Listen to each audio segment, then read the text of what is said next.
Pra mim, protagonismo é Aquele que coloca o dele na reta. a pessoa que foge da média, não fica na média. É não se preocupar com a expectativa de quem está de fora. Protagonismo é tomada de risco. Sem romantizar, abraçar a árvore, dizer que ter propósito. No final do dia é resultado. Então, Nós somos, desde lá de trás, acostumados a ter a aprovação social para conviver em grupo. a gente tem que entender todo dia, o que eu tô fazendo tá me levando pro resultado?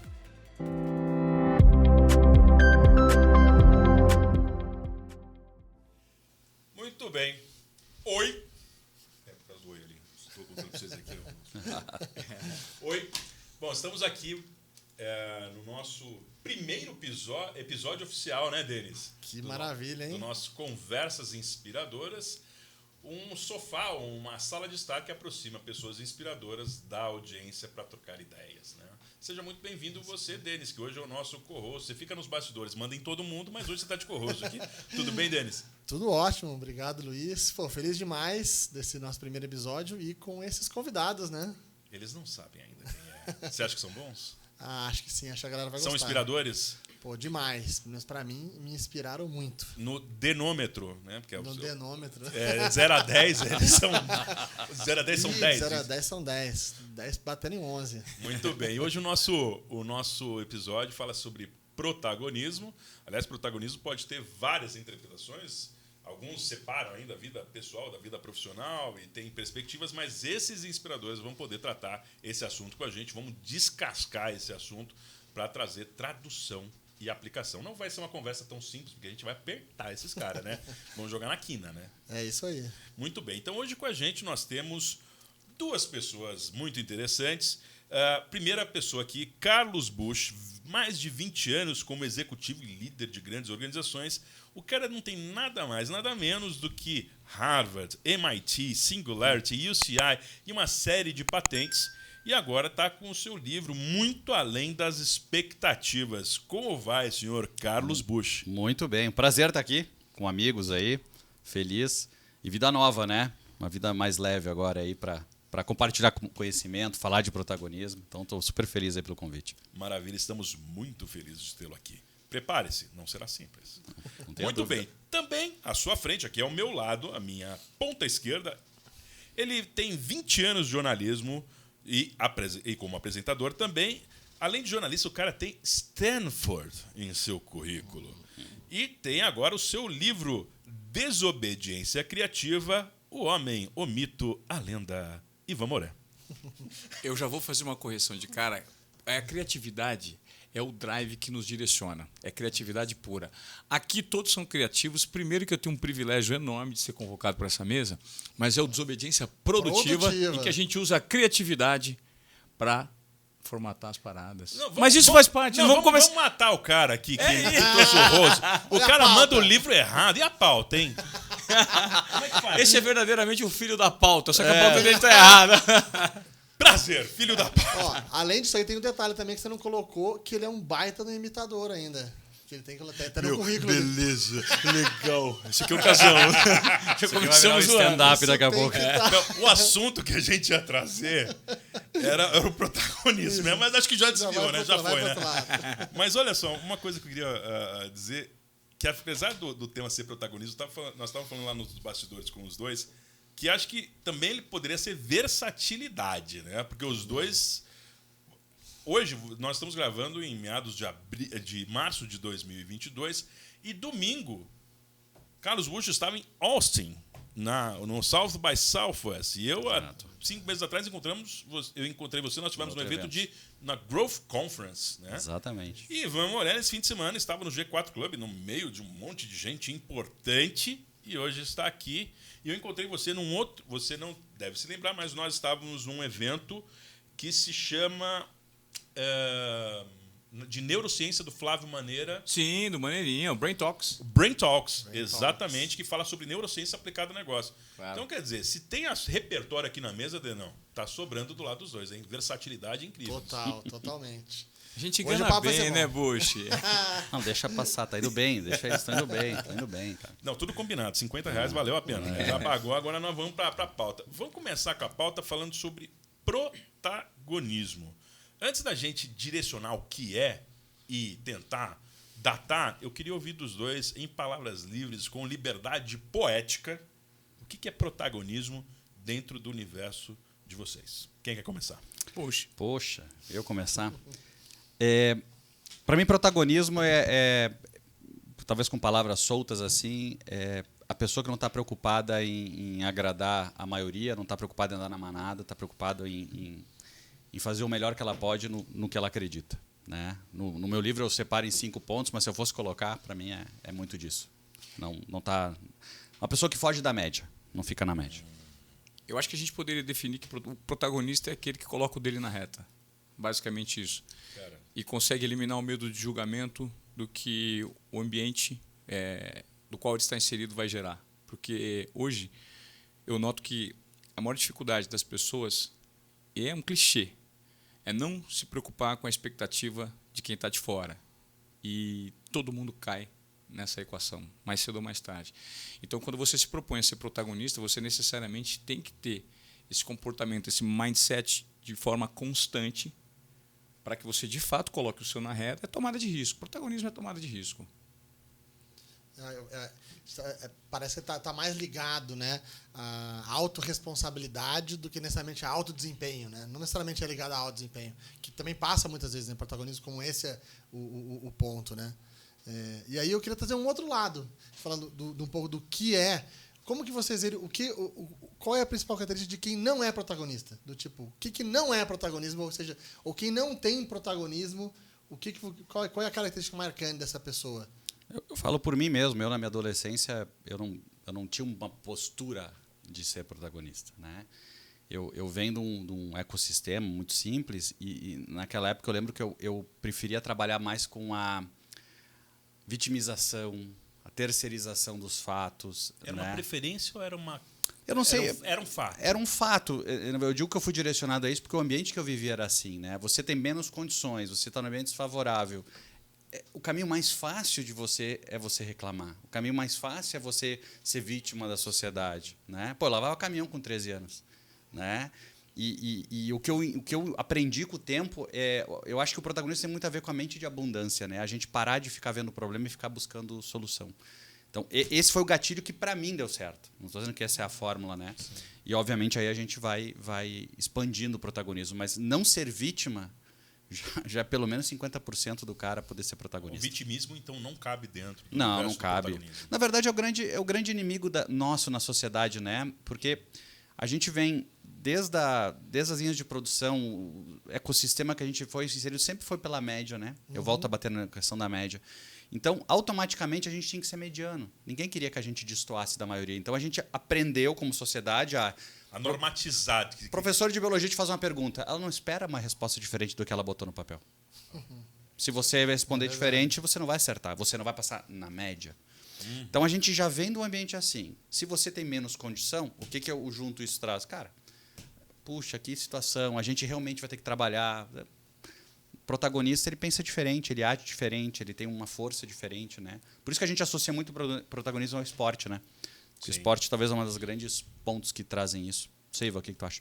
Cara, quando você passa a conviver com algumas pessoas, e eu tenho um convívio muito mais consistente e frequente com o Bush. A gente está bem próximo. Recentemente a gente esteve juntos em Portugal há menos de um mês e por conta do Joel, somos muito amigos do Joel e acabamos, por meio do Joel, fazendo essa ponte. A gente não combinou absolutamente nada. Eu estava produzindo alguns conteúdos para programar no Instagram e recentemente eu tenho estudado muito filosofia. E a filosofia está me dando ferramental para mergulhar num conhecimento que, de repente, eu já tinha observado, mas eu não conseguia ter isso do ponto de vista teórico. E, recentemente, nesses estudos que eu tenho feito de filosofia, eu entendi exatamente quais são os elementos do protagonismo, pelo menos um que faz total sentido, que vai muito de encontro que o Bush falou, sobre vitimização. Existe uma diferença muito grande entre vitimização e responsabilidade, em que a culpa precisa necessariamente ser exterminada. Então, eu tinha uma tendência muito grande a me vitimizar em algumas circunstâncias. Todos têm. Né? Por que você é vítima de algo? E aí existe a diferença entre vitimização e responsabilidade. Você não é vítima de nada, você é responsável por aquilo que te acontece, por aquilo que você gerou. Então, a grande diferença, eu até coloquei, qual é a diferença entre vitimização e responsabilidade? Na vitimização, a responsabilidade é toda do outro, né? Você é o inocente, o outro é culpado. É muito fácil, você fica num lugar super tranquilo. Né? Exatamente. E aí, na responsabilidade, não há culpados. A gente elimina a culpa dessa equação e há só responsáveis. Eu me responsabilizo e caminho para agir sobre o que foi feito. Independentemente do que foi feito, é bom ou ruim. Então, o meu chefe me trata mal, ou fulano... Cara, será que você não tem um nível de responsabilidade? Sempre é a culpa do outro? Então, é você avançar em relação a isso. Não, sou responsável por tudo que me acontece e caminho para ser feito o que precisa ser feito diante desse problema que foi gerado. Eu acho que isso é protagonismo. Excelente, perfeito. Eu separei aqui uma frase que o pessoal fala do accountability, que a gente estava conversando, mas principalmente o protagonismo está ligado à capacidade do colaborador ou da pessoa reconhecer e assumir toda a sua participação nas atividades que está envolvido, incluindo a consequência, se der errado. Sem precisar a penalidade ou o impacto direto se deu certo ou deu errado. A gente não fala hoje em filosofia de testes de criatividade, liberdade para fazer outras coisas, então isso tem que estar no jogo também. Excelente, muito bom.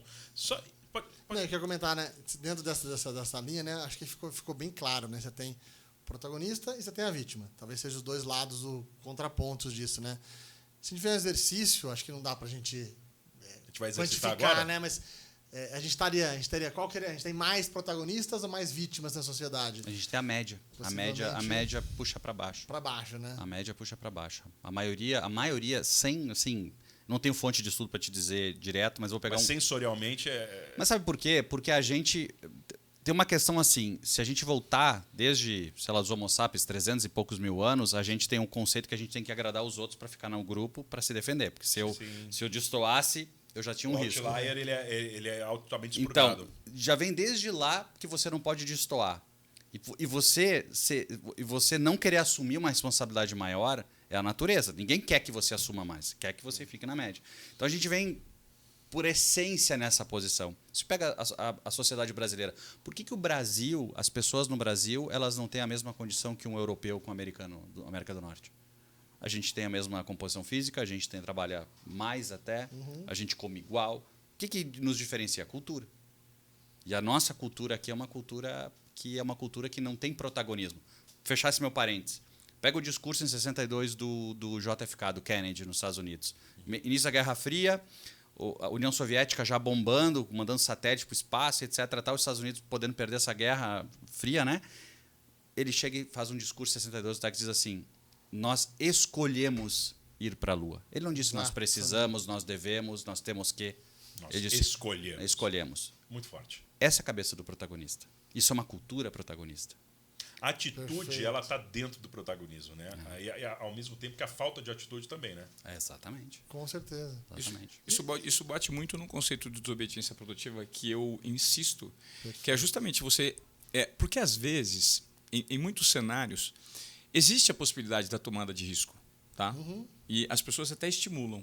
O problema é a sua comunicação interna, que não permite que você, por conta do que o Bush citou, nós somos, desde lá de trás, acostumados a ter a aprovação social para conviver em grupo.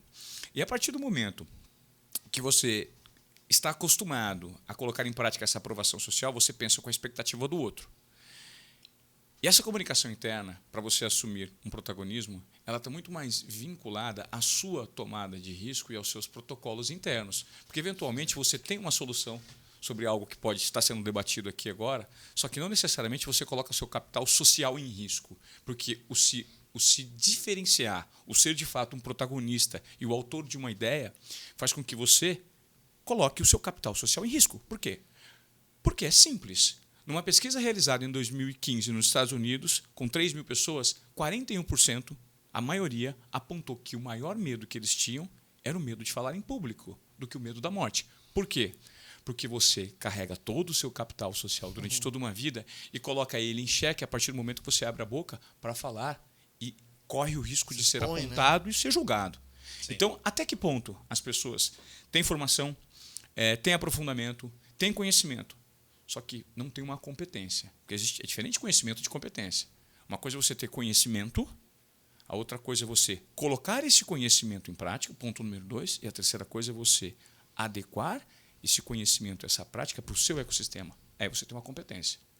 Só que quem tem isso e tem a coragem de dar o primeiro passo, que é verbalizar, colocando todo esse capital social em xeque. Isso necessariamente é uma trava que precisa ser desbloqueada dentro de cada player. Existem players incríveis que, quando vão comunicar de fato o que sabem, não conseguem compartilhar sequer 10% do que sabem. Por quê? Porque esse elemento entra e é o sabotador mental. É uma comunicação interna que impede que você tenha o output correspondente ao input que você tem. Perfeito. Eu vou fazer um complemento do que você colocou. Eu estava pensando aqui na questão do trabalho, né? A gente fala muito essa questão social, mas pegar um funcionário, como é que eu faço o meu time, os meus colaboradores serem mais protagonistas? A gente gostaria disso. E há um mainstream, o pessoal fala muito nisso. Como é que eu vou gerar protagonismo? É uma palavra que é desejada, mas é possível. É como eu gerar, tipo, como é que eu faço o meu time ser mais inovador, né? Sim. Coisas do tipo. Vamos fazer um exercício simples, né? Eu tive um caso de um cliente muito grande, e eu conversando com a CMO, eles patrocinavam a Fórmula 1 na Rede Globo na época. Independente do valor, não vem o caso aqui, eles pagavam um X para a emissora por ano, pelo pacote Fórmula 1, e tinham que pagar mais Y para a própria Fórmula 1 para poder também divulgar o seu produto nas pistas, porque de nada adianta você pagar a sua televisão e no carro... Tem exposição. Exatamente. Então eles gastavam uma quantia muito grande. Vamos pensar o seguinte, a empresa sempre teve na Fórmula 1 um dos grandes carros-chefes de publicidade da marca. Só que naquele ano ela estava pensando assim, essa CMO, puxa, eu podia mudar. Eu vejo que o digital, por exemplo, me traria mais informação e poderia trazer mais retorno. E com investimento menor. Por que eu não vou fazer isso? Aí olha a situação que ela tinha. Se ela mudasse, tirasse aquela verba astronômica do modelo tradicional, que sempre deu certo, e levasse essa verba para um outro lugar, que traria mais informação, custaria menos e, teoricamente, tudo é teoria, né? Traria melhor retorno. Se desse certo, não aconteceu nada. Tipo, deu certo. Se desse errado, ela estava demitida. Porque ela tentou trazer um protagonismo para mudar o que a empresa não pede. Porque nenhuma empresa pede para você errar. Vamos lá, qual é o funcionário que está na parede lá a foto? É o funcionário do mês, é o cara que fez as cotas, o cara que fez a meta, o cara que fez o que nós esperamos que ele faça. Eu nunca fui numa empresa e botaram uma foto. Esse aqui, cara, não vendeu nada, mas ele plantou tanto negócio que daqui a 3 meses ele vai vender um monte. Nunca tá. Se a gente não aceita que as pessoas façam diferente, como reconhecimento, a gente faz naturalmente que elas queiram proteger o seu emprego. É natural. É difícil? Disso. O Jim Collins fala fala disso sobre os time tellers e os clock builders, né? Que assim, muitas vezes você tem um cara que executa muito bem a tarefa e normalmente as pessoas que executam bem a tarefa por muito tempo são protetores da sua estabilidade de trabalho. Você tem os clock builders, que são os caras que constroem novos relógios, criam novas maneiras, e nem sempre eles continuam nas organizações, porque as organizações muitas vezes são ambientes estáveis. Exato. E não propõem a abertura. E o que eu queria perguntar para você sobre essas coisas, o protagonismo, todo mundo, como é uma palavra muito desejada ou muito falada, às vezes ela vira uma exigência para as pessoas. Eu quero ser protagonista, ou você precisa ser protagonista. Assim como a liderança foi durante um tempo. Tem pessoas que não nascem com o DNA ou o chip do protagonismo? Essa é a primeira pergunta. E a segunda pergunta é, como é que as pessoas se transformam? Você falou que no passado... eu me transformei. Falo por mim. É possível transformar, porque a gente aqui como inspiração, muitas vezes vocês são pessoas que mudam o eixo e a vida das pessoas que estão nos ouvindo. Que recado que a gente poderia dar para essas pessoas? Eu vou trazer na questão do livro e depois você complementa. Tipo, quando eu resolvi escrever meu livro, que é o Muito Além das Expectativas, eu analisei muito baseado na minha história. Em nenhum momento eu digo que aquilo ali é a receita de bolo para ser o protagonista. Mas é um modelo que, frente às pessoas que eu avaliei e a minha própria história, muito claro que me levou ao protagonismo. E são 5 pontos. O primeiro dele é propósito. Eu sempre fui uma pessoa que busquei ajudar o próximo antes de me ajudar. Ou seja, servir primeiro, tentar... Então, quando a gente olha a venda, todo mundo fala também de venda. O cara nasceu vendedor, o cara nasceu comunicador. Como o Ivan trouxe. Cara, tem formação para ser um bom comunicador. Tem ciência, e muita ciência por trás, para ser um bom vendedor. Então, o propósito tem muito a ver da questão assim, o meu propósito é de verdade ser uma pessoa que sirva? Segundo, eu sou um cara que... propósito. O segundo, sou um cara com uma visão pioneira, eu me permito pensar diferente da maioria. Eu tive uma dinâmica na universidade Que era assim, a professora, ela sei lá, nós tínhamos 40 alunos na sala, ela disse assim, ó, quem entrar atrasado, nós vamos fazer uma dinâmica agora. Ela tinha uma pasta bordô na mão, e ela disse, ó, eu vou levantar essa pasta e vou perguntar que cor é para vocês. E eu quero saber, e vocês vão dizer que ela é verde. Só que quem chegou atrasado não sabe dessa combinação. E ela fez uma, fez duas, fez três. O aluno atrasado começou a olhar e disse, pô, que tá todo mundo maluco, né? E aí a professora perguntou para aquele aluno e ele disse, não, cara, essa pasta é verde. Ou seja, nem ele conseguiu uma questão óbvia, ele sabia que era bordô, mas pelo meio, todo mundo dizendo que era verde, ele resolveu que era muito mais fácil para ele entrar na maioria. Então, querer ser pioneiro, a gente se desprender de querer apontar, é outro aspecto. O terceiro, pense e faça. O quarto, performance. E quinto, pessoas. Mas onde é que eu quero chegar nesses dois primeiros? Onde é que a gente aprende? Se todo mundo é igual, vocês não concordam que para você poder dar certo é você tentar ser diferente? Uhum. Claro. É só isso. No meu caso, eu lavava caminhão, depois eu fui fazer xerox. Como é que eu fui dar certo? Porque eu fazia fora do horário de trabalho mais do que os outros. Eu servia, mas tinha muitas pessoas que podiam servir, tinha um propósito. Mas onde é que vem a minha visão pioneira? Cara, eu trabalhei até às 6, das 6 às 10 eu vou estudar o que eu amanhã posso fazer. Então, meu primeiro emprego no mundo de vendas era o quê? Durante o dia eu desenvolvia o software. Desculpa, durante o dia eu vendia o software, da noite eu desenvolvia. A empresa me pagava só para desenvolver. Como é que eu aprendi? Buscando alternativas que eu tinha para fazer diferente dos outros. Isso não tem limitação para ninguém. Eu dei o meu exemplo, o Ivan tem o dele, vocês são de vocês, quem está nos ouvindo tem os seus. A questão é, tu está servindo alguém? Tu está querendo ser útil para alguém? Tá. O que tu está fazendo diferente dos outros? Cara, acabou. Claro que existem outros elementos que te levam ao protagonismo, mas concordam que, Sim.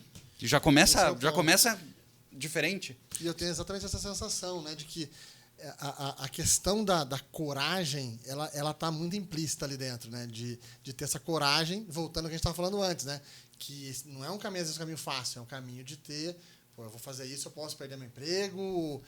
Então, esse lado, né, do ser protagonista, ele exige isso. Mas eu tenho uma outra sensação que também não tem, acho que, em dados empíricos para trazer, mas a sensação que eu tenho, não sei se vocês compartilham, é que assim, as pessoas que escolhem o caminho do protagonismo, elas chegam mais longe. Então, se a gente for comparar pessoas de sucesso, possivelmente sejam pessoas que tenham a característica de protagonismo. Então, se a gente olhar, não parece uma coisa meio contrária? Eu tenho medo de escolher esse caminho, Mas por quero o medo resultado. de errar, mas as pessoas que têm resultado escolheram esse caminho. Então, ou seja, me parece aquela coisa da inovação. Eu tenho medo de inovar, só que o risco de não inovar é maior do que de tentar. O risco da inação é muito maior do risco da... Na área do protagonismo parece que é mais ou menos isso também. A pessoa tem medo de ser protagonista, de se fazer aquilo, mas não fazer parece que vai ser pior. O risco é maior. O que vocês... Eu voltando a essa pergunta que você me fez, exatamente que bate no que você citou, a pergunta foi, todo mundo nasce protagonista, com dose de protagonismo? Na verdade, a gente precisa entender que protagonismo não é só estar debaixo dos holofotes, tá? A gente precisa entender que muita gente, o protagonismo de muita gente está nos bastidores e está silenciosamente quieto e só ser um consultor ou alguém que só verbalmente não comunica, de repente, só com gestos, só com a sabedoria de ficar em silêncio, comunica. Então, isso passa por cada indivíduo se apropriar das próprias características. Isso não acontece.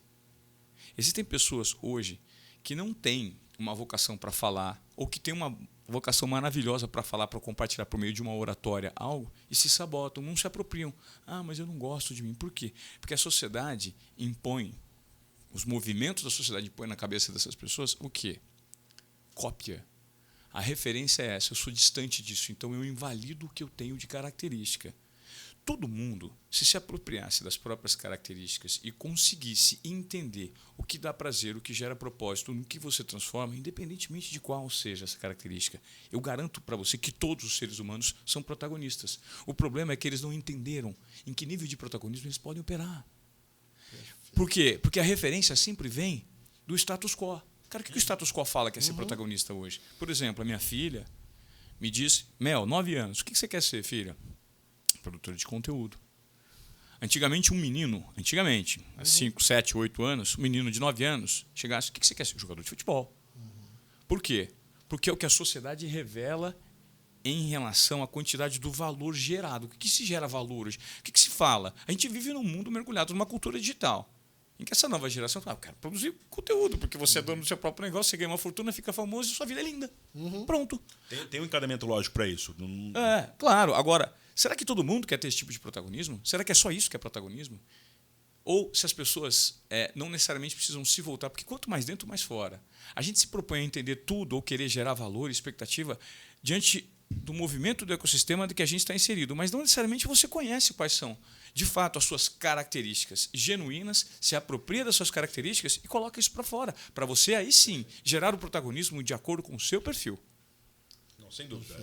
Autoconhecimento, identidade são chaves do jogo que muitas vezes as pessoas acham que são assim, adereço. Adereço nada, é fundamental. Claro. E sabe uma pergunta que eu ia fazer para vocês? Eu vou incluir você nessa também, Denis. Vocês são pessoas consideradas inspiradoras dentro do seu segmento e protagonistas. E tem alguns investimentos pesados para ser o número 1 de uma empresa, ser o protagonista no seu segmento. O quanto foi penoso, o quanto foi duro, ou quanto custou de investimento, seja de tempo, seja de grana, para chegar onde vocês estão hoje? Porque a figura de vocês hoje elenca uma série de coisas, ou os negócios, ou as obras que vocês fizeram, ou os ganhos. É fácil chegar ao ponto de ser protagonista e inspirador? Vou começar com o Ivan. Vocês todos começaram com 3 anos, né? Porque cada um tem 20 anos de alguma coisa, estou com 23 todo mundo. Custa caro? O investimento é alto para ser o número 1, para ser um protagonista, para ser um inspirador? Existem alguns perfis que têm uma facilidade maior de, desde cedo, identificarem e se apropriarem das características que são positivas. Eu me sinto muito feliz por ter acreditado que isso aconteceu com a minha trajetória. De que forma? Por conta do rádio. Eu comecei no rádio com 14 anos. Então vocês estavam brincando comigo. Modulando. Antes aqui nos bastidores, né? Eu falei modulando o áudio. É que, poxa, eu tenho 45 hoje, você me perguntou a idade, então faz 31 anos que eu lido com o microfone. Poxa, se há 31 anos eu lido com o microfone, necessariamente o microfone me deixa confortável. E quando eu fico de frente para o microfone, cara, acaba acontecendo algo que o nível de organização das minhas ideias acaba sendo até maior quando eu estou gravando. Às vezes eu vou fazer um videozinho, o que eu tenho que falar? Puta, tem uma porrada de coisa para falar. Eu falei assim, eu não quero pensar no que eu vou falar no pré. Na hora que ligar, parece que existe algo curtinho na minha cabeça que liga e faz. Mas por quê? Por conta de uma prática constante. Eu me lembro que, nos meus últimos anos de TV, eu tinha que chegar de manhã para fazer de 4 a 6 chamadas na manhã. Então, às 9h30, eu gravava 5 chamadas, vai. Uma de 30 segundos, uma de 45 e uma de 1 minuto. Se você me pedisse para fazer isso no meu primeiro ano em TV, eu me lembro até hoje, meu primeiro ano em TV, o meu primeiro trabalho, minha primeira pauta, foi na frente de uma Casas Pernambucanas e falar que as vendas de roupas de calor, maiô, sunga, essas coisas, de roupas de verão, estavam em alta. Eu tinha que fazer um boletim de 45 segundos. Eu gravei 28 vezes, não acertei. Gravei. Corta. 18 anos depois, eu chegava de manhã na emissora, todos os dias, passava pelas ilhas e falava assim, cara, o que tem hoje? O que você está fazendo aqui? O cara estava editando um jogo, um 0x0, mas o destaque era um senhorzinho da arquibancada. Eu falei, separa uma fala desse senhorzinho. Aqui tem 3x1, né? Pega o último gol. Ali tem uma história de vôlei. Pô, pega a discussão do técnico com a torcida. Pá, montava esses 3 assuntos, eu vou montar uma chamada. Aí eu peguei insumo, peguei material para fazer o meu pãozinho ali todo dia. Só que eu fazia o pãozinho de primeira, porque eu estava acostumado. Então, Ivan, 30 segundos, o que você vai chamar? Eu falei, 30 segundos, eu vou fazer 10, então não dá 10, 15 segundos. Fala, galera, tudo bem? Daqui a pouco no Globo Esporte você vai ver uma história incrível que aconteceu assim, assado, em que o técnico de vôlei do SESI discutiu com uma torcedora. Olha que louco. Teve esse bate-boca aí, rodou um pouquinho mais. Mas nós vamos falar também da vitória ontem do Corinthians de 3x1, papapá. E isso eu calculava automaticamente de uma maneira orgânica, porque eu fiz muito tempo. E aí você se habilita a fazer muito tempo. Você faz de olho fechado. Sim. É a prática. Então, custa muito tempo, muito propósito, muita entrega e muita paixão. Só que isso fica muito facilitado quando você, desde cedo, identifica quais são as suas características que podem ser desenvolvidas e usadas para elaborar, para envelopar esse protagonismo que você pode ter em determinado segmento. Nossa, muito bom. Puxa, agora eu tô preocupado com o Denis, que vai ter que falar depois de vocês dois. Meu Deus. A primeira preocupação que eu tinha é que se eu ia ser o segundo, porque se eu fosse o terceiro eu ia estar ferrado. Mas, Eu acho que sim. eu acho que difícil é o cara pegar ônibus, difícil é o cara viver uma vida assim, ordinária. Isso é difícil, né? Eu sempre tenho uma frase com meu filho assim: todo mundo pega ônibus na chuva porque eu peguei muito tempo. Eu sei que eu ia chegar molhado no trabalho. Isso é difícil. O que eu acho curioso é que a gente chama de dificuldade aquilo que o Ivan acabou de dizer, aquilo que é uma oportunidade para a gente mudar de vida ou para ser melhor. Isso não é difícil, cara. Isso tem que ser legal. Isso é uma oportunidade. Eu lembro que quando eu falei antes que eu fazia Xerox, né? Naquela época eu tinha muito sonho de aprender a usar um computador. Isso era 94. Quem nasceu naquela época sabe... PCXT, PCAT... quem nasceu naquela época sabe que computador era algo só para a empresa. Não era ainda do personal computer, como se viu depois. E eu lembro que eu pedi tanto para minha mãe para fazer aquele curso de informática, até a gente não tinha muitas condições. Aí um dia minha mãe disse: te matriculei num curso. Nossa, gente, eu achei aquilo o máximo. E ela veio e disse: mas eu te matriculei no curso de datilografia. E aquilo foi um balde de água fria para mim. Um sorriso e um... E aí eu fui lá, fiz aquele curso, né, dei o meu melhor naquele curso. Digamos, eu optei ser protagonista naquele curso. Quando naquele mesmo ano calendário, a universidade que eu trabalhava, fazendo Xerox, abriu um processo seletivo de digitador para informatizar a biblioteca, que também naquela época era gavetinha ainda dos livros, né, para você localizar. Eu passei em primeiro lugar, por quê? Porque eu fui lá e fiz o melhor que eu podia na datilografia. Você vai dizer, foi difícil? É difícil a gente olhar e dizer que a pessoa saiu do ponto A para o ponto B. Isso é difícil a gente olhar. Mas se a gente olhar cada passo, não é difícil. É trabalhoso, é uma dedicação, é você abrir mão do retorno mais rápido para um retorno mais longo. Mas isso não é difícil. Né? É difícil o cara não ter condição. E aí que eu falo que o meu caso, que eu era vítima, que eu dizia, e eu era mesmo, muitas vezes eu preferia reclamar da vida porque estava difícil. Entende? Então, esse gatilho que precisa... Na verdade, é comportamento. Né? Comportamento. É comportamento no final do dia, porque ser protagonista não é difícil. Difícil, cara, é não ser. E o doido, só complementando o que você falou, que muitas vezes, quando você sai do ponto A ao ponto B, você precisa dar 10 passos, a dificuldade é você bloquear sua cabeça e teu foco naquilo que não necessariamente vai te gerar resultado imediato, mas sim no nível de comprometimento que você tem. Foque no compromisso. Pô, meu compromisso é fazer isso, é ler 5 minutos por dia. O que isso vai me trazer? É consequência. O problema é que nós, como drive de motivação, usamos sempre o resultado imediato, porque vivemos numa sociedade imediatista. E esse é o problema. Às vezes você não vê o resultado imediato e desanima, né? É isso. É o problema de emagrecer, ou coisa de você faz alguma coisa eu gostaria que esse tema não entrasse na conversa. Me conte mais sobre isso. Eu não posso falar. Eu não posso falar desse assunto, não. Você tá fininho, Denis. Você tá assim, cara. Eu gostei. Faz tempo que eu não te vejo, eu achei que você emagreceu, pô. Já ganhei eu acho que você está ótimo. Não, quem sou eu para questionar qualquer coisa?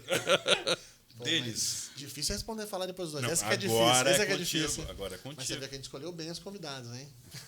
Inspiradores. Mas eu concordo totalmente com o que foi falado. Eu acho que quando a gente fala assim, né? Pô, tô tendo dificuldade hoje no meu dia, no meu negócio. Eu falo, você queria voltar quando era no começo? Não queria. Então não reclama. Então tá bem melhor hoje, né? Então eu concordo. Eu acho que mais do que dificuldades, eu acho que a gente tem, voltando ao que a gente estava falando antes aqui, talvez o que a gente tenha é coragem. A gente teve coragem em algum momento de tomar decisões baseadas, inclusive, no que o Ivan estava falando, porque a gente tem um drive de copiar, né, de seguir modelos, porque fazer algo diferente tem risco, né? É muito arriscado. Então, eu prefiro seguir o que está dando certo. Vamos olhar o que está dando certo. Só que quando você coloca na sua cabeça que você quer ser o número 1 em alguma coisa, você não tem como copiar. Você não pode copiar o número 1, senão você vai ser o número 2. Você vai ser um pouco pior que ele. Então, se você quer ser o número 1, você tem que fazer algo diferente. Você tem que sair disso. E aí você precisa de coragem. Sabe que esse é o ponto. Eu venho no mundo de vendas, né? E venda tu precisa ter tudo somado, multiplicado, porque vender... Eu sempre digo que vendedor é aquele cara que procura um emprego novo todo mês, né? Porque todo mês... Todo dia 30, 31, zero a conta. Zero a conta. Sabe o único mês que não vence? Dia 30 ou 31? É o 28. Eu sempre vi. Sempre. E é interessante essa coisa como é que eu vou colocar assim, da forma como a gente encara o desafio, né? Eu lembro que quando eu tinha que passar para um time um momento de meta significativo, mas tipo 15%, 20%, independente de quanto isso poderia ser viável atingir em curto prazo ou não, o natural da gente como pessoa, depois de reclamar de qualquer coisa que nos desafie mais, né, a maioria, é da gente dizer assim, puxa, vou ter que trabalhar mais horas, vou ter que fazer mais vezes isso. Ou seja, a correlação mais rasa. Exato. E muitas vezes, quando chegavam coisas assim do tipo, puxa, nós vamos ter que crescer 100% ano que vem, por N razões e muito bem justificadas, mas chegar para um time e dizer, cara, ano passado tu vendeu 10, né? Esse ano tu vai ter que vender 20, as pessoas enlouqueciam.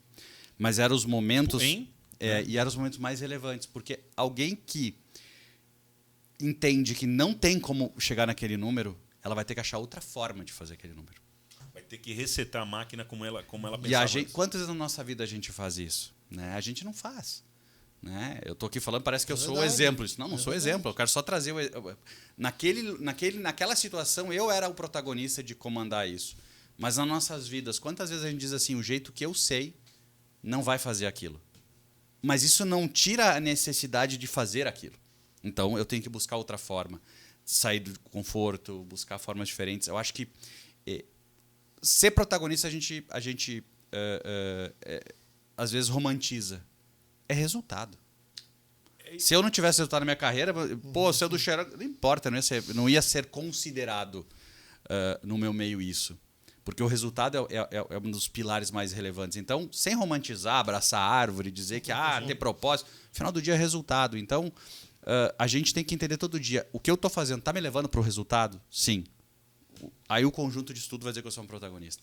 Então, de certa forma, se a gente juntar o que o Ivan falou de autoconhecimento, entender a jornada e resultado, o que a gente não pode errar é nos parâmetros e nas diretrizes. Se eu não me conhecer muito bem, estabelecer o que é resultado, eu posso estar me vitimizando ou então me enganando. Pô, eu sou infeliz porque eu não acerto. Pô, você está parametrizando corretamente para a sua realidade, para a sua vida? O que eles querem com a gente nessa empresa? Olha só que coisa loucura essa meta. O que eles querem, né? Não. Externo, né? É o natural. Né? A sociedade opera assim. Eu vou fazer uma curva nessa fase final. Nós estamos caminhando aí já para a segunda metade do nosso encontro. O Ivan tem uma trajetória muito conhecida com a questão do esporte. Né? E quando a gente fala de esportistas ou atletas de performance, protagonismo vem bastante à nossa cabeça. Muitos deles são, inclusive, nossos heróis. Né? Fizemos um programa na semana passada, falou do Ayrton Senna, Pelé, etc. Tal. Vocês acreditam que existem correlações entre atleta de alta performance e protagonismo? E por quê? Total.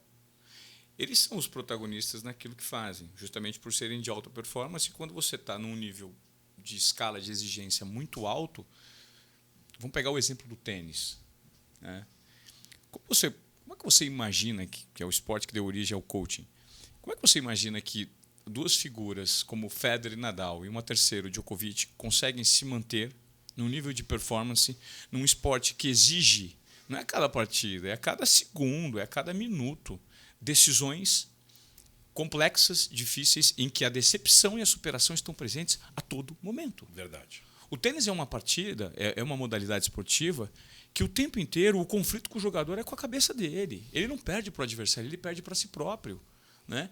Então, quando você pega exemplos de esportistas como esses três que eu citei e você espelha para a sociedade, cara, existe um coeficiente de performance e uma maneira desses caras operarem a cabeça que sim, deve ser modelado pelo mundo de tomada de decisões, seja de empreendedores, de altos executivos, de founders, de intraempreendedores.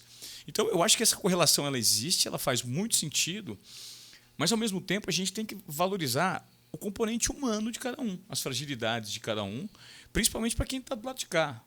O atleta de alto rendimento, o simples fato de ser atleta, quando eu apresento um campeão olímpico para os meus filhos, eu falo assim, olha, filho, filha, esse aqui é um super-herói. Esse aqui é super-herói de verdade. Você vê lá o Batman, você gosta do Homem-Aranha, o Lui adora o Flash. Eu falo assim, olha, o Flash é esse cara, entendeu?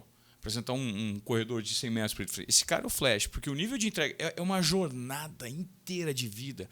Uma vez eu entrevistei o Arthur Zanetti, cara, na preparação para Tóquio. Ele falou para mim, Ivan, eu treino de segunda a sábado, segunda a sexta 2 períodos, sábado 1 período, eu descanso no domingo. E eu, cara, como frango com salada, das 14 refeições que eu tenho por semana, eu como em 13 frango com salada. Eu posso fugir em uma e eu tenho direito a carboidrato de meia fatia de pão integral por semana. Sabe por quê? Por conta de 40 segundos de performance numa Olimpíada que diferencia o ouro, a prata e o bronze. Mas o simples fato de você estar entre os 8, os 10 melhores do mundo naquilo já faz você ser um super-herói. Então, pô, qual que é o seu nível de entrega naquilo que você está fazendo? Pô, esses caras, o esporte talvez tangibilize isso para o nosso mundo. O Bush hoje tem como propósito, na tomada de risco dele, ao sair de uma grande corporação e empreender com um grupo super interessante, que é o Grupo Primo, o que ele está em busca? Ele está em busca desse nível de protagonismo relacionado à consistência e resultado. É fácil? Não. Mano, vai ver quantas horas esse cara trabalha por dia. Está em todos os summits, está correndo igual um doido, tem família, tem a vida para tocar. Então, qual que é o seu nível de comprometimento com aquela tarefa, com aquele exercício, com aquela modalidade que você quer desempenhar? O Nadal não treina um dia por ano, que é o dia 1º de janeiro. Os outros dias ele treina todo. Ele é o cara que mais sabe bater na bolinha. Para mim, é o maior gênio do esporte em relação a cérebro, porque ele não tem nem a tática, nem a técnica do Djokovic, tampouco do Federer, mas ele se supera na mente e hoje está um grande slam à frente dos dois, num esporte que, para mim, é o maior xadrez que existe mental no que diz respeito à competitividade. Então, pô, é um nível de entrega e o nível de construção de uma força mental para que você não se vincule necessariamente ao resultado, mas se é um comprometimento que vai levar como consequência esse resultado. Perfeito. Vou pegar a linha do tênis, que antes de só dar o exemplo que eu ia dar, assim, o esporte é mais claro porque o esporte não tem explicação subjetiva. Ganhou ou perdeu. Ponto. O resultado Ou está seja, ali, né? é Não o tem migué. resultado. Por isso que é protagonista. Tem resultado. Né? Obviamente que existem N fatores. Pega o Michael Jordan, por exemplo. O cara é o gênio, o cara é um monte de coisa. Mas assim, resultado. Se ele não tivesse vencido 6 NBAs, né, campeonatos, contando a história do meio. não estaria. Exatamente. Até porque quem escreve livro é quem venceu. Quem perdeu, quem morreu, não escreve livro, né? Então a gente tem isso. Mas assim, pegando o tênis, que eu concordo muito com o que o Ivan colocou, eu sei alguns números do Djokovic, por exemplo. O Djokovic, em 2000 e... Posso errar o detalhe do ano, mas eu acho que em 2013 ele era o 600 e pouco do mundo na classificação global. E para ele estar nessa posição, ele tinha que vencer 49%. Ele venceu 49% dos jogos que ele disputou.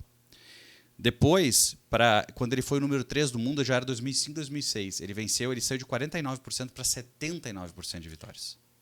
E para ele ser o número 1 do mundo, que foi a partir de 2010, 2011, se eu não me engano, ele teve que vencer 90% dos jogos. Então a gente olha, e aí a vida nossa, normalmente a gente olha dessa forma, ou seja, do ponto A, os 600 e pouco, que entre nós já é uma posição muito alta no mundo, no tênis, né? Para o número 1, ele saiu de 49% para 90%. Cara, que absurdo, que loucura, por isso que é difícil e tal. Mas olha a cabeça dele. O que é o tênis, como o Ivan colocou? Cada segundo importa. Cada troca de bolinha importa. E o tênis é uma somatória de comportamentos em trocas de bolinhas. Então, um conjunto de trocas de bolinhas que você ser o vencedor, você ganha um game, um conjunto de games é um set, um conjunto de sets é uma vitória. E não necessariamente o cara que faz mais ponto no tênis ganha o jogo. É porque você pode ser competitivo nos games, mas não necessariamente fechou os games. Exato.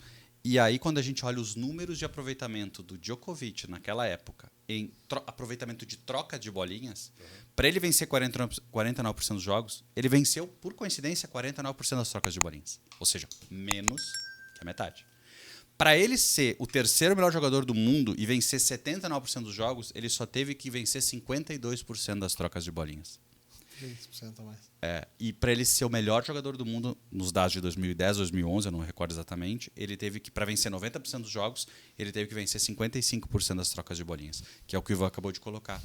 Ele não foi muito melhor do que as pessoas que ele jogou, né? Os adversários. Mas aquele diferencial que tem a ver com o treino, que tem a ver com isso tudo, fez ele ser o protagonista. O outro também foi protagonista, porque o outro também jogou muito, se dedicou muito. Só que o resultado premiou. E às vezes a gente olha do ponto A ao B, a diferença é de 49% para 90%, mas na verdade é de 49% para 55%. Perfeito. E assim é a vida real de todos nós. Então a gente tem que parar de romantizar o 8º passo e vamos pensar no próximo. né? Como eu faço a minha atividade que eu estou aqui hoje presente de forma que eu não seja considerado igual a todo mundo. Isso não requer dinheiro, isso não requer nada. Atitude. Qual é a atitude para o próximo passo? É só isso. E ter consistência nisso. Sabe que eu nunca sonhei com a minha carreira. Puxa, eu quero ser o vice-presidente. Nunca. Eu só pensava no próximo passo. Tu vai me dizer, pô, que estratégia? Que estratégia? Eu não sabia fazer diferente. Não sei se eu fosse fazer hoje se eu fizesse igual. Mas eu sei que não ter plano B foi fantástico para mim. Porque eu sabia que eu tinha que jogar tudo que eu podia naquela forma para me destacar. Quando as pessoas têm opção, parece que elas se atrapalham até. Desculpa, Ivan. Eu sei por quê.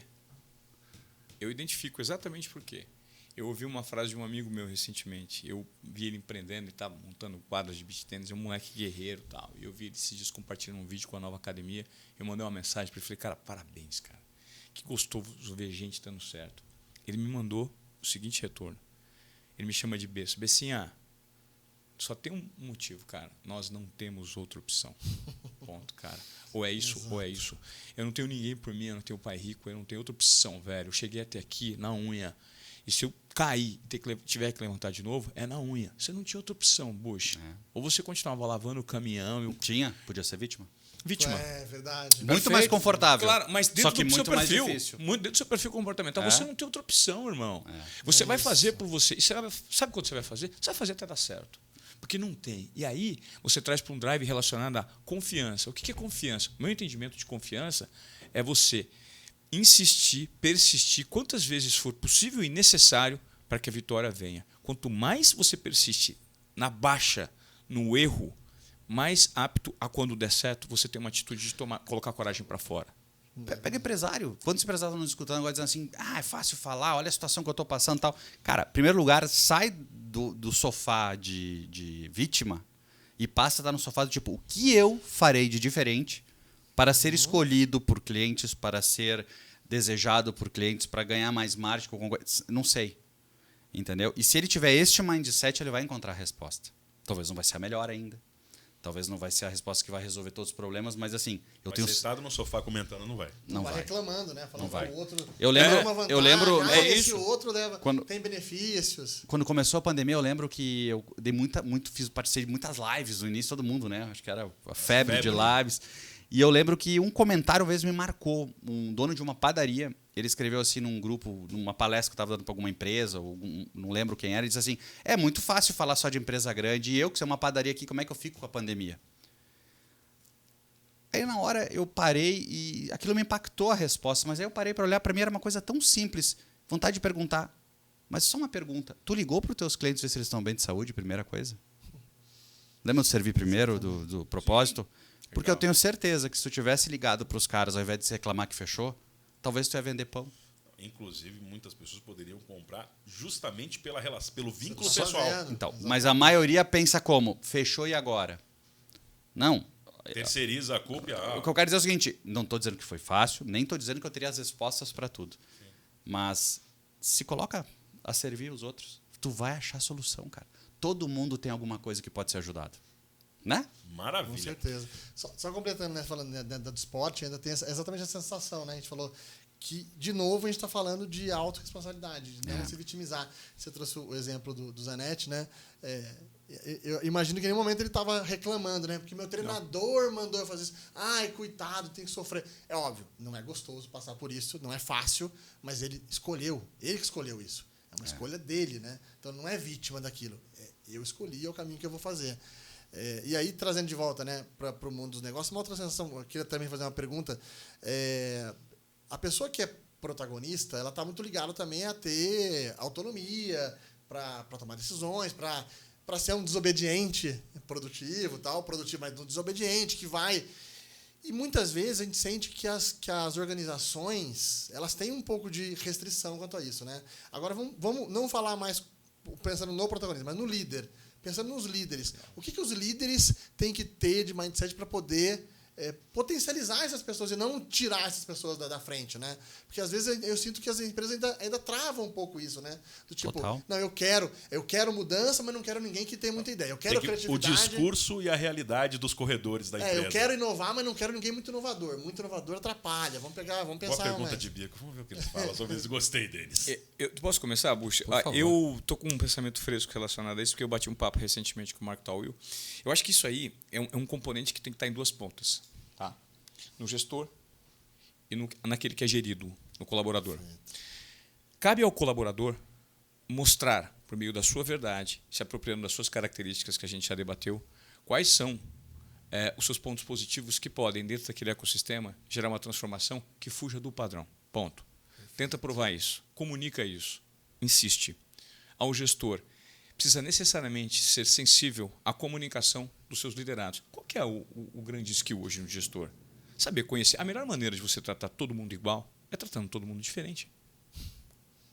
Desculpa. Você gosta de trabalhar de manhã. Você gosta de trabalhar de madrugada. Você rende de madrugada. Não, você gosta de acordar às 5 da manhã. Você dorme às 8 da noite. Você tem que executar a mesma função. Só que você executa a sua função de madrugada. Em 4 horas você faz o trabalho de uma semana. E você não é tão bom de grupo. O que é ser bom de grupo? É se estabelecer ou se enquadrar num padrão que está pré-estabelecido pela corporação, na cultura organizacional. Okay. Só que, cara, você foge desses padrões. Você não curte trabalhar tanto em grupo. Grupo para você é mais à distância. Você prefere performar numa atividade que é delegada em parte do processo que você assumiu. E você executa o trabalho, em vez de 40 horas, em 4 de madrugada na tua casa.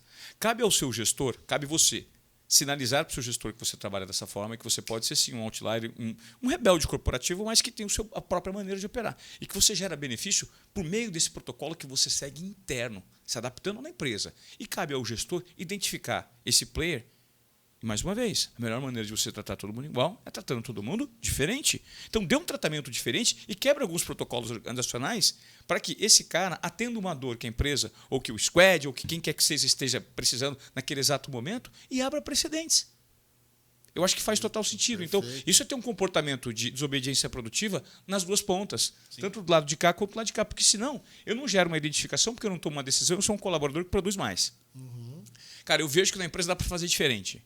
Só que não sugiro. O meu gestor não me identifica. Ou às vezes eu estou sugerindo e esse cara não está apto a identificar. Por que eu saí da TV? Porque eu notei que o fomento que existia para que o meu comportamento continuasse tendo constância internamente, não existia mais. Não existia mais o fomento. Eu falei, cara, eu não opero num formato em que eu tenho que estar enquadrado. Se eu não opero, acabou o meu tempo aqui. Quais são as métricas que eu coloquei para mim que eu atingi? Apresentar os 2 programas da casa, os principais de esporte, Globo Esporte, Esporte Espetacular, cobrir grandes eventos esportivos, Olimpíada, Copa do Mundo, o Grande Prêmio de Fórmula 1, Mundial de Basquete, Copa América, tudo isso eu fiz, cara, dei check em tudo. Eu saí em todos os telejornais, eu apresentei os principais programas do meu segmento e fiz as grandes coberturas esportivas. Passaram-se 20 anos. Eu comecei a notar que o fomento a esse tipo de comportamento interno, reconhecendo o meu perfil, não existia mais. Tomada de risco, vamos mudar, vamos pivotar esse rolê. O que dá? Medo. Por quê? Porque é incerto. Só que, ao mesmo tempo, é na incerteza. Você acha que todo mundo... Existe uma diferença muito grande, Bush, você deve estar sentindo isso. Empreender, irmão, é a arte de você tirar de onde não tem e colocar onde não cabe. E tem uma coisa que empreender na alta, irmão. Ei, empreender na alta? Legal. Empreender boyzão, com o pai milionário. Papai, se acontecer alguma coisa e você me segura, só claro, flash. Filho, eu tô com 15 fazendas aqui, eu tô querendo que você volte pra cá. Vou empreender. Porra, com grana. Aí é fácil, irmão. Eu quero você empreender duro. Quebrado, no risco, precisa pagar o pão de amanhã. Com filho com escola, separado, zoado e cheio de pressão na cabeça. Esse é o rolê. Respira aí, Bush. Não, passa um filme, né? Escutando, falando tudo. Primeiro que eu acho assim, antes da gente... naturalmente a gente vai... a gente falou da organização e não dos colaboradores agora, né? Em primeiro lugar, assim, nada justifica o colaborador esperar que a empresa tem que dar todas as condições para ele crescer. Eu sei que pelas melhores práticas de mercado, pelos modelos de ESG, pelos modelos de que seja o melhor é que a empresa desse. Mas a realidade não é essa. Né? Então, sim, faz fora de horário o que tu quer ser durante o horário de trabalho. Né? Não é o que tu faz no horário de trabalho que vai te diferenciar, é o que tu faz fora. Então, isso não abre mão. Esquecendo isso e partindo do princípio que tu está fazendo a tua parte, tu vai ter organizações que vão aceitar que tu propõe um novo e tem organizações que não vão aceitar. As organizações têm personalidade e DNA também. Exato. Né? Então, aí também tu tem que saber fazer a leitura. Eu posso mudar o ambiente ou eu mudo de ambiente. Né? Não muda muito. E se eu fosse um líder, o que eu mais gostaria era que pessoas trouxessem proposições novas. Só que com resultado. Lembra, o resultado é a única coisa que a gente não está abrindo mão aqui. Mas vou dar um exemplo típico. Eu escrevi um artigo esses tempos na minha coluna da MIT e eu coloquei que as cotas de venda iam acabar. Nossa, gente, você não tem noção, eu tive que dar explicação para todo mundo. Porque como um vice-presidente de vendas diz que não vai ter cota de venda? Que absurdo. Né? E onde eu quis chegar, se tivessem lido ao menos o artigo, não iam nem me ligar, né? Mas onde eu queria chegar, e eu quero trazer isso assim. Se eu fosse líder dessa companhia, fictícia, que eu disse que não teria cota de venda, não é que a venda não é importante. A venda é resultado, que estou falando até agora. Só que eu ia controlar muito mais como as pessoas tentam vender do que o resultado das vendas. Porque se eu controlo só o resultado, eu não estou dando bola nenhuma ao processo. Você só apura, na verdade. E se eu controlasse o processo, provavelmente eu teria mais venda, porque eu garantiria que as pessoas seriam melhor satisfeitas. Perfeito. Isso é pensar diferente. Isso é propor um novo. E é desconfortável, mas é totalmente óbvio. Incomoda. Se eu levo uma proposição dessas para o meu chefe e ele não quiser aceitar ou concordar, provavelmente ali não vai ser o lugar que eu vou ser diferente. No fit. Entendeu? Porque é um ambiente que não vai prosperar. Então, vai ter que buscar. Mas muita gente não toma atitude diante disso, né, Bush? Porque é mais fácil ser vítima. Ai, não tem opção na minha empresa. Gente, assim, ó. E de novo. Ah, mas eu não tenho opção, eu tenho quanto pagar. Sim, todo mundo tem. O que eu quero dizer é o seguinte, lembra, o que vai te fazer diferente no horário de serviço é o que tu faz fora. Se o ambiente que tu tá não é bom, usa o tempo fora para te preparar para outro lugar. Né? Tu não tem que abandonar o que tu tem para conseguir outro. Entendeu? Desde adolescente eu fazia 2, 3 trabalhos ao mesmo tempo. Entendeu? Sempre um trabalho fora do horário que me habilitava para o próximo. Sim. Né? É um pouco disso, né? Eu adorei a frase, né? Muda o ambiente ou, se não der, muda de ambiente. Ou seja, não fica de novo vítima. Ah, mas meu chefe não deixa. A vida é tua, cara. Não aceita, mas, cara. A vida é tua. Escolher ser passageiro, você não pode culpar o universo. Porque realmente, eu sempre vi uma frase de um seu num evento que eu adorei, que falava assim, né? Ele falou assim, eu sempre na minha carreira preferi segurar louco do que empurrar idiota. Essa frase é ótima, né? Mas a sensação que eu tenho é que é uma frase ótima, é que nem sempre se aplica nas empresas. As empresas podem falar, mas às vezes na prática elas preferem empurrar idiota. É isso. A maioria. Tem que segurar os loucos. A maioria prefere. A retórica é linda, a prática... Na prática não acontece, exatamente. E aí eu falei, então, se na sua empresa não é o caso, então muda. Você tem que descobrir se o seu chefe trabalha para o cargo dele ou ele trabalha para a empresa. Né? Você tem que entender isso. Meu Deus, vai ter gente pensando a noite inteira. Vai ter. Bom, gente, então nós vamos chegar agora para os quadros finais. Nós temos 3 quadros finais e eu quero trazer esse primeiro quadro que se chama O que inspira personalidades inspiradoras. O que está por trás da história. Então, assim, de uma maneira bastante objetiva, em quem vocês se inspiram, quem são as pessoas que, na hora de vocês tomarem decisão ou buscarem mais informação, são pessoas que vocês se consultariam ou até consultam. Quem inspira personalidades inspiradoras? Vou começar com o Bush. Eu não tenho uma personalidade assim, específica. Eu me inspiro muito em pessoas que têm a cabeça pioneira, ou seja, faz o diferente com pensamento de segundo nível. Né? O que é o pensamento de segundo nível? São aquelas pessoas que tentam não fazer o óbvio, mas que são pragmáticas com o resultado. Ou seja, eu posso até ser romântico de pensar diferente, mas eu entrego. Né? Porque, às vezes, eu posso dizer que tem caras que são ideias fantásticas, mas não gera retorno, né? Como eu não te preparei para essa pergunta, eu vou esperar um pouco mais. Se você lembrar até o final desse programa, você fala pra gente uma pessoa. Não, tem várias pessoas. Do esporte, eu posso pegar as grandes personagens do esporte. Posso pegar desde o Michael Jordan, posso pegar o Michael Phelps, posso pegar o tênis. Para mim... o tênis, quem é dos 3? Para mim é o Federer. Para mim, o Federer, como contexto geral, como marca, como estrategista. Né? O Nadal acho que se diferencia por uma outra habilidade. E eu gosto muito de pessoas do dia a dia. Gosto de gente. Então, assim, daqui a pouco o Denis está me motivando numa coisa, o Ivan em outra coisa. Eu não tenho celebridades como motivação. Né? Aquela história do fulano que superou a vida, pô, que isso me motiva. O cara que superou o Covid, às vezes as pessoas contam. Isso me motiva muito, que são as pessoas que tiveram a força de vontade de querer enfrentar a dificuldade. Né? Muito bom. E você, Ivan?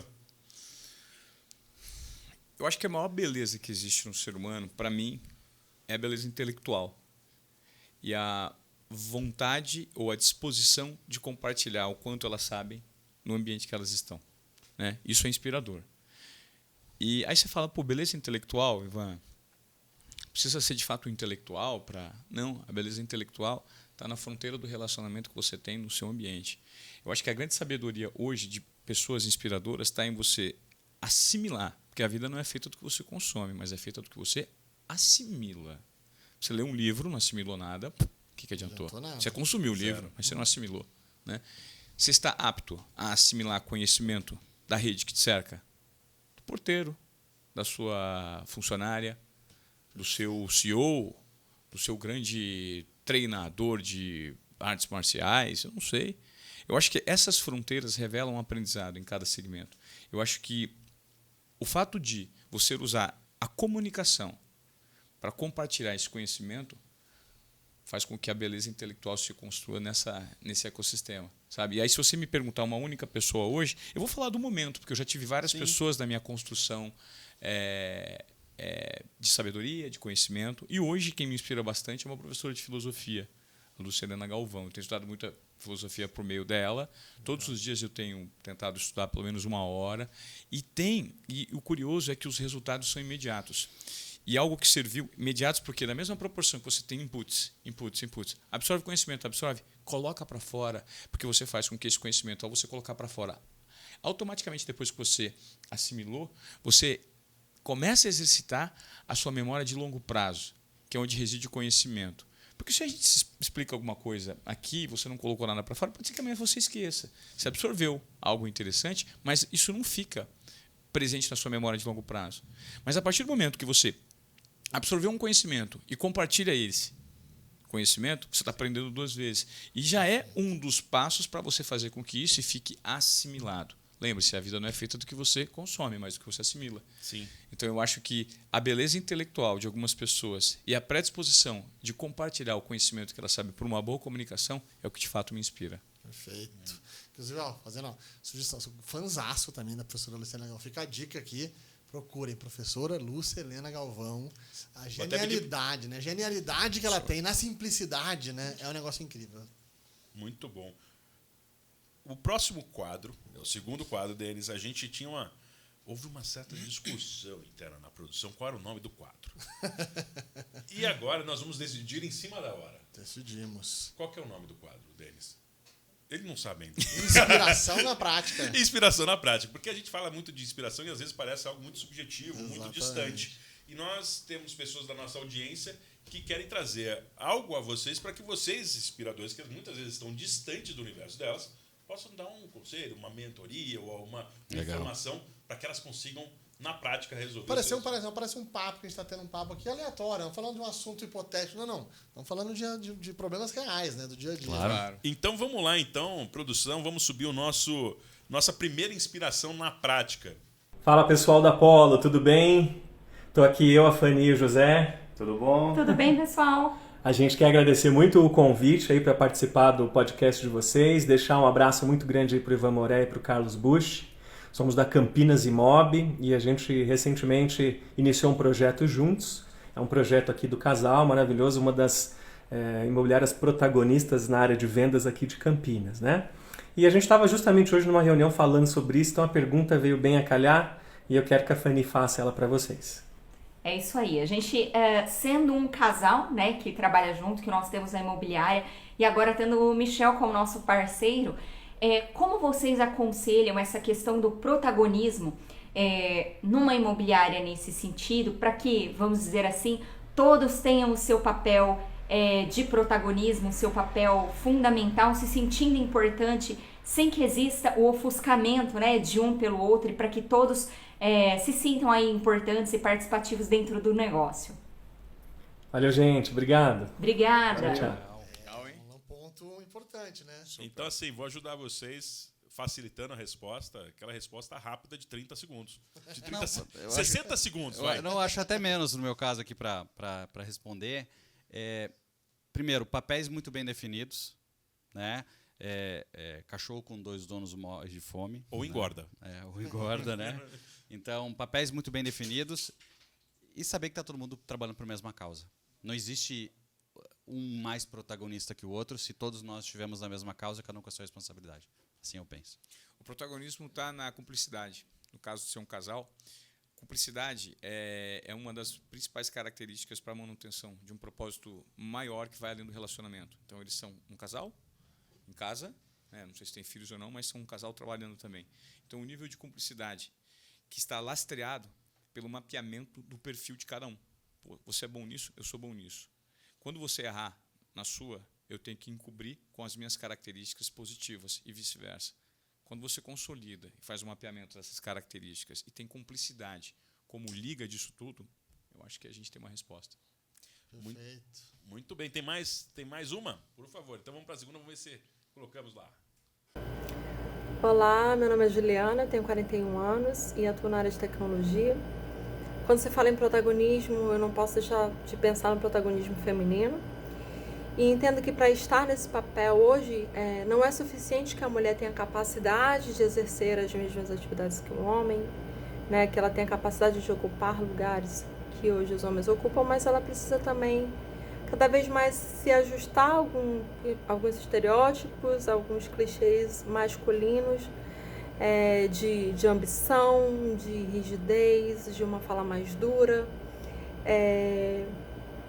E aí eu fico aqui pensando, né, qual é a solução para isso, né? Será que a gente precisa ter cada vez mais mulheres ao redor para que a gente de fato consiga exercer o protagonismo e continuar sendo mulher? Olha só, esses tempos eu conversei com um antigo chefe e ele me deu uma explicação muito forte sobre isso. Nós estávamos trocando uma ideia e ele disse assim, Bush, tudo quando não está equilibrado, a gente tem que tratar que nem um pêndulo. O pêndulo pode estar de um lado agora, então a gente vai ter que ser um pouco forte para levar o pêndulo para o outro extremo para depois ele equilibrar. No caso das mulheres, e não pegando o mercado de tecnologia, que é um mercado assim, notoriamente conhecido ser mais masculino, mas olhando a inserção da mulher no mercado de trabalho e tudo, vai ter que se forçar um pouco mais o mercado para que se abra mais oportunidades para mulheres. Senão, dizer que a mulher tem que mudar a personalidade dela, tal, não tem nada. Para mim, assim, a gente vai ter que... contrassenso, porque você tá... Tem que ajustar o pêndulo, sim. Ajustam discussões filosóficas. O ponto é, o pêndulo está muito para um lado, ele tem que ir para o outro para depois equalizar. Isso, para mim, foi uma lição muito grande. E o segundo ponto, e aí não é olhar o lado de postura de vitimismo, isso foi só uma consideração minha sobre o mercado. Eu, se fosse um líder, eu criaria mecanismos para poder equilibrar esse pêndulo. E sobre a postura do indivíduo, seja ele homem ou mulher, fugindo do vitimismo, vamos dizer assim, seja tão bom que tu não possa ser ignorado. Esse é o ponto. Isso passa por uma questão de comportamento só. Não adianta você executar e performar. Você precisa se permitir comunicar isso que você faz com autenticidade e se apropriando das suas características. O que você me falou me lembra muito uma entrevista, a primeira entrevista que eu fiz no meu podcast sobre obediência produtiva, com uma menina que o Denis provavelmente conhece, a Dani Kleiman. Eu estava questionando a Dani Kleiman sobre o que a gente vive hoje e movimentos um pouco mais conservadores, um pouco não, extremamente conservadores que temos na sociedade. E ela respondeu o seguinte, Ivan, pense na nossa jornada aqui como um ônibus. Os passageiros que estão nesse ônibus, às vezes, estão sendo guiados por um motorista que gosta de pisar no freio, o cara não gosta de acelerar. Mas, dado uma certa quantidade de tempo, isso muda. Aí você pega um cara que acelera esse ônibus com mais, que dá voz para quem está com os passageiros, que corrige. Então, vai muito dentro do movimento do pêndulo. Existem situações que hoje são radicais, até de uma forma extrema, para corrigir diferenças muito gritantes que existiram no passado. Então, é basicamente quando o pêndulo está no movimento máximo de um lado. E a figura feminina hoje precisa necessariamente desse tipo de comportamento em relação ao pêndulo, de aceleração, porque é necessário, sim, dar espaço, dar voz, e independentemente, concordo com o Bush, de você ser ou não, mulher ou homem, trans, independentemente do seu gênero, tente se focar nas suas características que te geram valor e que fazem com que esses valores se transformem em resultados. Porque aí você se transforma em alguém inquestionável.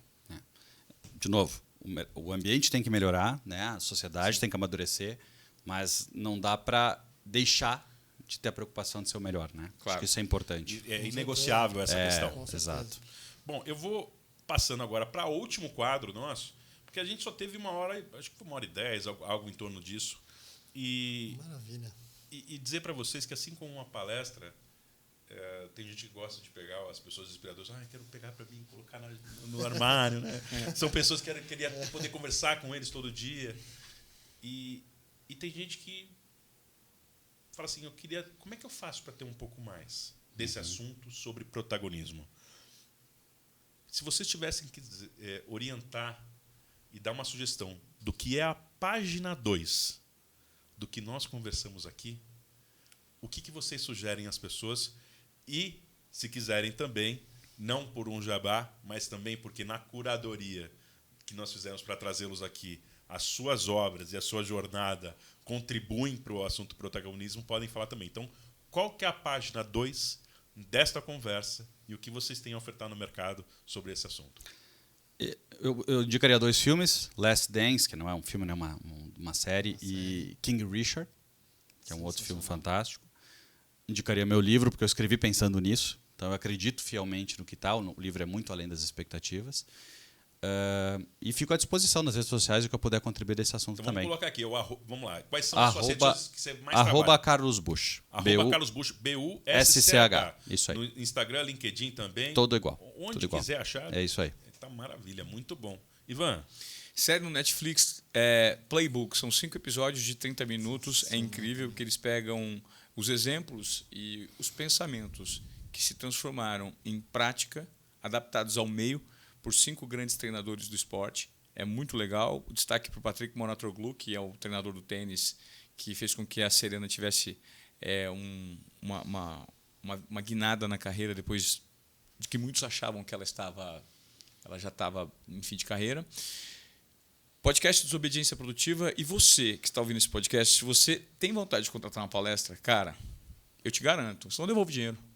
Contrato Desobediência Produtiva. Se você não chorar, ficar na expectativa, rir, se divertir e sair com uma provocação, você não precisa me pagar. Basicamente é isso. Não, esse fechou, hein? Esse aí. Sensacional. Não, aliás, o livro tenho certeza que o livro é Desobediência Produtiva. Repita a produção. É Desobediência Produtiva. Não... E que a gente trabalha a criatividade também. Você está desculpado, cara. É claro, também. Então, assim, queria agradecer a presença de vocês, dizer que eu também fiquei muito, não só agradecido, mas também interessado nessa página 2 de vocês. Vocês nos inspiram. Queria agradecer ao Denis estar aqui conosco. Eu te agradeço. É um prazer estar aqui. Agradeço a vocês por ter aceito o convite, estar aqui com a gente. Maravilhoso. E lembrando que, assim, são 2 estrelas da Polo, né? Estão lá. Contratar Polo Palestrantes. Fala isso com a aí. gente, que eu tenho certeza, como o Ivan já falou, que já bateu na mesa, pode fazer. A gente garante. E vou ampliar. Pode contratar. Qualquer um dos 2, se não gostar, não paga. Isso. Que maravilha! Maravilha. E agradecer os nossos patrocinadores, Polo Palestrantes, e também o pessoal da Clube, que oferta essas instalações aqui pra gente, dos estúdios em São Paulo. E nos vemos no próximo episódio de Conversas Inspiradoras. Siga a gente no canal e nas nossas redes sociais. Até lá, pessoal. Valeu. Valeu. Valeu.